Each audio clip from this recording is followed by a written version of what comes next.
single team, single entry room. Boom, right off the bat, I'm going to go ahead and pause it. The one man going into that room, there's a lot of confusion about who the 1 and 2 man was, which is fine because you can have them go in and explode into the room, relatively speaking, about the same time. What we didn't see was the one man clearing his corner on the far right corner of the room. Instead, he got fixated on the targets. In addition, you see him pointing at the target down in the far left corner of the room right now, and he's actually cut off the number 2 man coming to the room. So as he's engaging this target in the far left corner, the target in the near left corner is actually capable of engaging him on his side, and because he's slowed down to take these shots, he's cut off his 2 man, and the 2 man cannot effectively engage that target. So there's a high probability that the 1 and the 2 man may have been shot if these guys were in fact armed. Alright, they go in, shoot the target a bunch. You can see the guys up on the catwalk. I'd have recocked them and sent them back to the beginning. At that point, there's nothing like extremely like failure specific about that, but definitely some training points to take away in that particular entry. What you're about to see is the next fire team come in and move into the next room, and it's kind of a problem the way these guys flow in because, well, let's break down what the one man, Mr. Half-Glove, is looking at right now. He's got his muzzle pointed at the hinges of the door, so if that door was to open up, the probability of somebody squeaking through those hinges is like none, right? So effectively what he's doing right now is pointing his gun at a wall, which isn't doing anybody any good, and he's taking up that space. And he's about to flag 3 or 4 different people that walk through this door. Same thing with the number 2 man. At least the number 2 man's pulling security. What he should do is he should check up, and he should go to a high port position, or he should go to a low ready position when those guys come through that door so they don't end up getting flagged. And we'll leave the entry into the room up for a little bit of speculation, but I'll talk about it here in just a second. So here you go. Here's these guys going in, and they're getting flagged. What you don't hear, because I turned off the music because DMX is playing, is I didn't want to hear DMX the whole time. What you don't hear is a lot of gunshots that were taking place in that room. So when those guns are going off, you don't really know who's doing the shooting in that particular incident. You hope it's U.S., or it could be a mixture of the two. That squad leader just kind of like rushed in and assumed that it's U.S. and we're doing everything okay.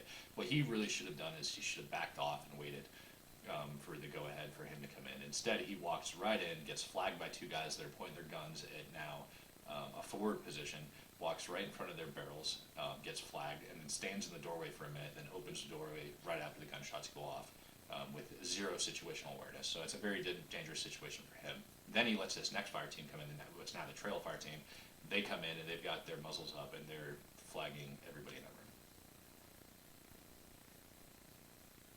Those guys then immediately go, they move and they kick in that door. There was like 0 security on that thing. And again, we now have the 3rd room that we're entering, and the 2 previous rooms had gunshots going on. Instead of slowing things down and backing things off, they just decide to kick in the door and go straight in. And again, we have the same problem that we had in room number 1, where those guys just crowd that doorway. The 1 man is getting fixated on the target in the far left corner, and the 2 man's not able to engage a target that's going to be in the near left corner if it was there. Additionally, the 1 man doesn't clear his point of domination, which is going to be that far right corner, before he goes and he transitions back. Is it a problem if he engages that target? No, but that should be done prior to entry.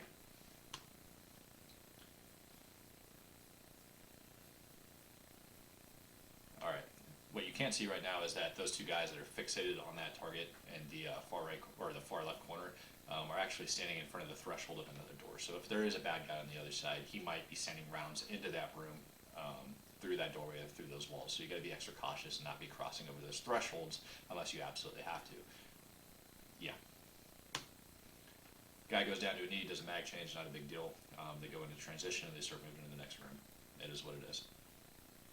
Alright, and here we go with some more flagging, same problems that I just discussed about entering into that 3rd room. Squad leader leans up on the door, he's got a muzzle in his back, and he's exposing himself to fire. There's more gunshots going on in the room. He decides just to push on in. Again, more flagging going in, and again, same issues that we had moving in the second and third room in that house. They're just rushing in those doors. They're going to catch rounds eventually. It's just a no-go. So let's pull up a decent video and a decent example of what it kind of should look like. Alright, so we're going to go ahead and start this next video. As you guys can see, they're standing right in front of the door. They've probably cleared these targets. They're ready to go. So let's check out and see what they do.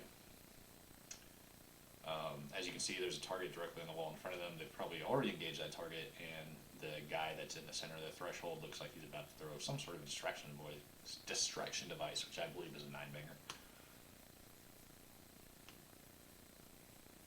So bang goes in, they're entering the room before the bang goes off. You can see them clear the points of domination and engaging the target.